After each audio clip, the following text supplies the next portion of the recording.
everybody, it's Audrey from Audrey Lynn Studios on the west side of Canada near Vancouver. In this video, I am going to show you how I tag my pieces. I had a subscriber or two ask me to do a video about that, so I thought I would take you along. Okay, so let's go. This is the outside of my tag. So this is the front of the tag. And when you fold it, this will be the back. The front has my logo that I painted in watercolor and artist and potter, and then my website address. And on the other side is my QR code to get to my website. And this is just a little divider because this is where I put the stock number of the piece and what it is, like just brief, mug, spec drip or something like that. And then here I'll put the price. This is the inside of my tag, my large tag. So I have a little explanation here. Creating pottery requires many steps: wedging, forming by wheel throwing or hand building, embellishing, drying very slowly, bisque firing, glazing, and glaze firing. Of course, we know there's more than that. Anyway, creating pottery requires specialized and costly equipment too, but what it really requires is the love to create. And then on this side, I have whether the piece is wheel thrown, hand built, and whether it has luster on it or not. And I'll just put a little check mark in the box for whatever it is. This is the insert for the larger tag. You'll see later how I put the tag together. So this is, I would just check off here whether the piece is dishwasher safe, microwave safe, oven safe, or food safe. Down here, which I plan to actually put in through with the computer, I'll put note and then an arrow to look on the back of this tag if for some reason I have put an X on any of these. And the back of the tag will explain why the X is there. This is the front of my small tag. So you see 3 tags here. And these tags will go on. Oh, look at this. That's because I'm on a different computer and it didn't pick up the font properly, but my full website address is down here usually. So just pretend it looks full. Anyway, these tags will go on things like ornaments that I'm not putting a full tag on, or jewelry pieces, or, you get the idea. So this is the front of the tag. And this is the back of the tag. So QR code to take you to my website, a divider. Here I'll write the stock number, what the piece is, and how much it costs. All right, so then I just, okay, so what I use is it's a lightweight cardstock because my printer won't take a heavy one, and they don't need to be heavy. So it's a lightweight one that I just get off of Amazon, which is really great. I love that. Stick it in the printer, come over to, and when I design these, I design them with multiples on a page, which I guess I haven't done that in Canva yet, and I'm guessing that it's not going to be a problem. So I'm going to print off 3 pages here. I suppose I should have my mic on. I didn't do it yet. So I'll show you how they come out.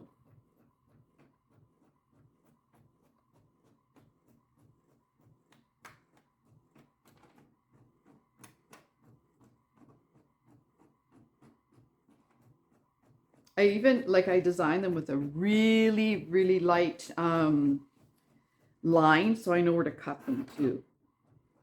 So here it is. And what I need to do now is just pull it out, rotate it like this, put it in here so that it feeds like this, and then go and tell the.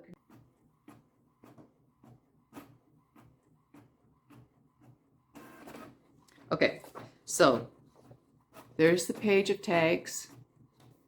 There's the inside. So we'll go and tag some stuff.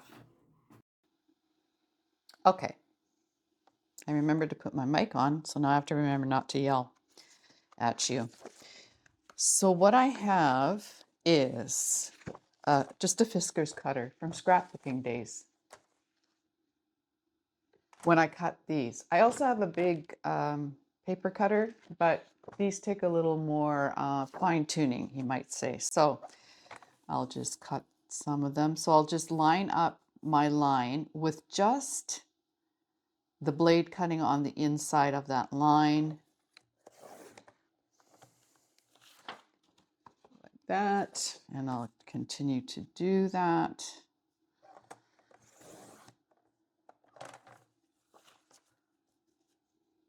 Now I know some people will order from Canva. And I ordered my business cards from Canva. I can show you my business cards in a bit. But I tend not to do that just because it doesn't take me long to make these tags. It's a heck of a lot cheaper, and it's just like me to decide to change it. You know, I'll decide to change some little thing. Like I want to add that arrow that will say like notes arrow so that people know to read the back if there's any details. And yeah, if I ordered all of my tags, then I'd have to write it in and it just doesn't look as nice, whatever, yada, yada. You know what I'm talking about. Okay, so I'm not going to do this all. Just do that. And this one. Great. And then I also have the inserts. So I'll cut some of those.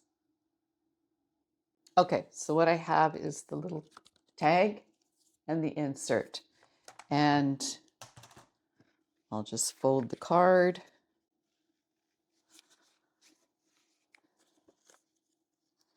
Put the insert in and go grab my punch and ribbon. All right, so the punch I use for this is kind of a small one. It's not kind of a small one. It is a small one. And I just order black ribbon off of Amazon, just that thin stuff. Thin stuff, can you see it against the white? And I cut it to 4 inches and just pull it through. There we go. So I'll get all those ready and then start tagging my pottery. But I won't do that now. I'll just go get a piece of pottery and show you. All right, so you would have seen some of these pieces come out of my kiln, like this carved one. 2 times rainforest, 2 times lime shower. And so what I do, it comes out of the kiln and then I take it to the sander with my Diamond Core fine sand, and I sand the bottom to make sure it sits nice and flat. And then I take it to the sink and wash it. And then once it's all dry, I bring it here. You see that? Yeah. Bring it here, and using the Diamond Core sand pad, I'll give it one last little sand. Smooth as a baby's bum. And then I will use Clark's Stone and Concrete sealer and just make that look nice. Just brings out the color in the clay. And I'll do that for all of them and then just let them sit while I get my tags ready. But for now, we're just going to move on. So let's just put that there. Here is my consignment form. And here is my nice new file for 2026. So this will be, because you see here, Gross Consignment 2025. So we need a new file. Gross Consignment 2026. Awesome. So that's ready for what I need. Now what I need to do is go back to 2025 and find something like this so that I can remember what I charged for it. Now what I want to do this year, because I've had a year and a bit, couple years with Kraus now, is start just a ledger, like, okay, my heart bowls are between this range and this range. My mugs are between this range and this range, okay? Because they can vary if it's a small mug or if it's a large mug, if it's just a mug, or did I put all sorts of applique on it? Does it have all sorts of luster on it? That kind of thing. Is it an art mug? Or is it just a plain mug, right? So I'll go through here and look for what I think this should go for. I can tell you right now, it would definitely be in the 30s. So yeah, be right back. Okay, so what I've pulled up here is February last year. And right now I'm just looking for this, right? Something like this. I noticed that, and it's funny because when I look at this and I see I put what it is and I see a little description, I know exactly what it is. And what number am I at here for the year? It was, yeah, definitely. Oh no, that wasn't it. It was this one. What was my last number? Definitely 1,000 pieces last year. But I don't know. I know what it is. These hands made it, and my brain knows it. So I see here that a mug here I charged purple pink coral $35. Well, I know that that was a small mug, and it's a mug. It has a handle, right? Then I went all the way back to September. I see a vase here that says it's vase in teal out spec $36. Well, I know what this is, and that's pretty close to this. Now, this has some carving, just a little bit of carving, and it looks a little more special than that one did, because that's the other thing. Like if it looks really special, you can charge a little bit more. And the other thing, it's 2026. Like you got to throw a buck or two on it now because it's a new year, right? So I'm guessing that this is going to be a 37 for sure dollar vase. All right. I can tell you that if this had a handle on it, it would be 45. So 37 is actually a little bit on the low side. I'll just quickly insert here my consignment form. So logo, name of business, what I am. And this is all my contact information here. The customer, in this case, is Crowsberry Farms, and then the date and the terms, and their contact information. And then it's basically a table. And I've got a couple pages here, 1 and 2. All right, so I'm going to put one vase, and hopefully I can zoom in for you here. Vase, and it's going to be teal, carved. Yeah, that's all I need to know. I'll know what it is. I don't need to put artist in store, but the retail is going to be $37. And the number is going to start again, as far as I'm concerned. I'm going to start with 01 because I know 01 last year is long gone. So 01. If you want, you can go 0126, right? First one of 2026. And that might be an idea. Why don't we do that? 0126. Then you always know that your last two numbers are your year. All right, so my piece, and here's my tag. And on the inside of my tag, I'm going to put a check mark. Let's see if I can try and zoom in for you.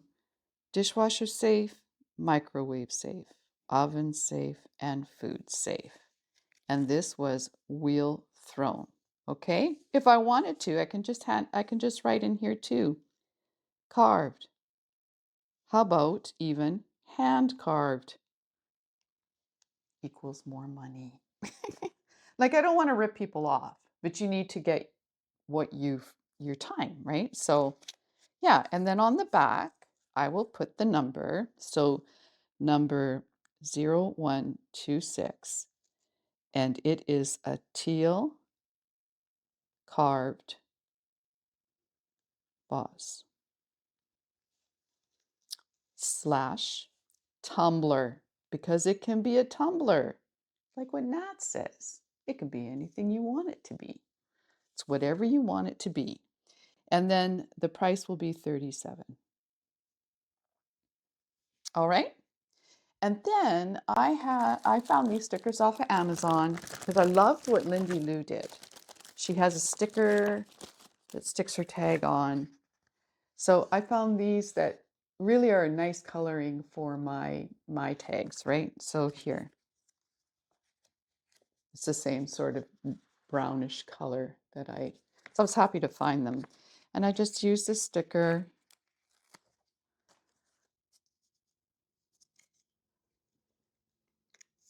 Put it on there like that. There we go. All done. Ready to pack up and send to Kraus. All right, let's do one more. I don't need to tag it for you, but let's look for those heart bowls. Here they are. And so, of course, I'm in February because I usually make them for Valentine's. And here they are. Bowl, heart, $30, sometimes 32, depending on the size, right? So I can put in my records now that my heart bowls go between anywhere from 28 to 35. There we go. 28, 30, 32. This one was a little bit bigger, I'd go 35, but I still might. I could go 35, 32, and 30. Yep, gonna do that. Number 022, oops, sorry, 0226, heart bowl,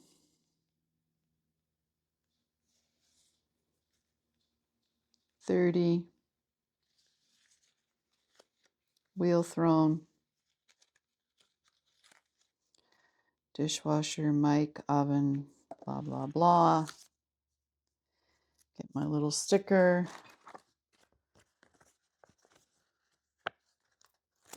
So once I get on a roll, it's actually not, it doesn't take me that long, and I'll put that one on the inside, just like that.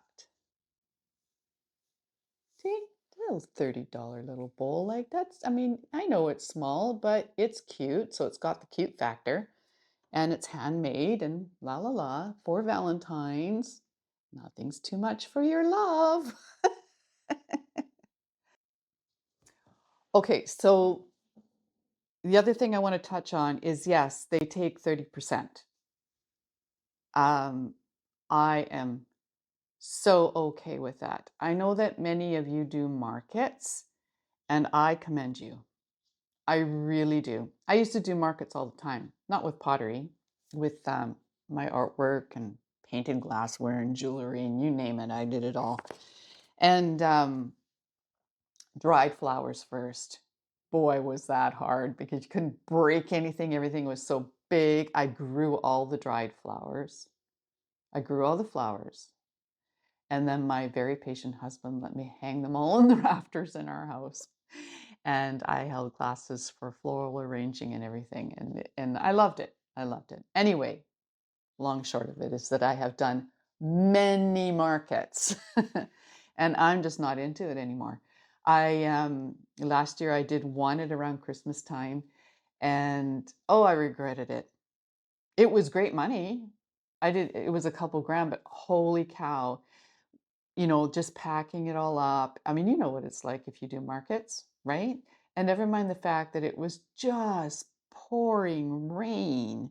Now it was inside, but you still got to haul things in and out. And oh my gosh. And then to boot, our area got avian flu. That's the bird flu. And we're poultry farmers.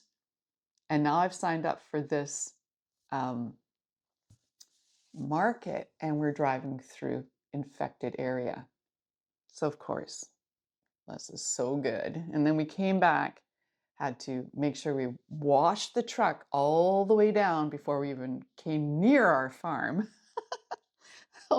Anyway, no more markets for me. That's it.